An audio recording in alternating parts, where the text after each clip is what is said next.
Patay ang isang lalaki matapos pagsasaksakin sa Tondo, Maynila. Agad namang nahuli ang suspect pero depensa niya, ipinagtanggol lang niya ang sarili dahil hinold up daw siya ng lalaki. May unang balita, si Darlene Kai. Dito sa Vitas Katuparan sa Barangay 101 Tondo, Maynila, nakitang pinagsasaksak ang isang lalaki kagabi. Nagtamo siya ng mga saksak sa leeg at likod. Itinakbo siya sa ospital pero kalaunan binawian din ng buhay. Isang tanod daw ang nakasaksi sa krimen.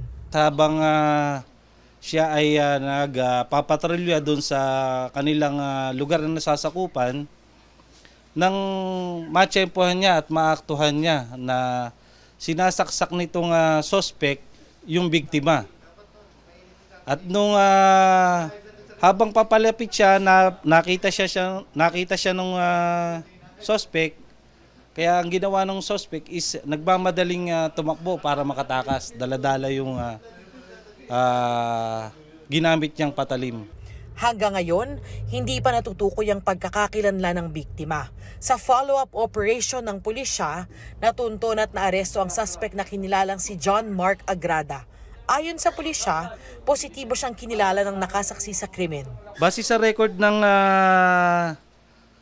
Rahabago Police Station, itong suspect natin is kilalang drug personality at saka notorious robber sa lugar. At netong huli, meron siyang na-charge siya ng violation of RA 10591. Ito yung Comprehensive Firearm and Ammunition Regulation Act.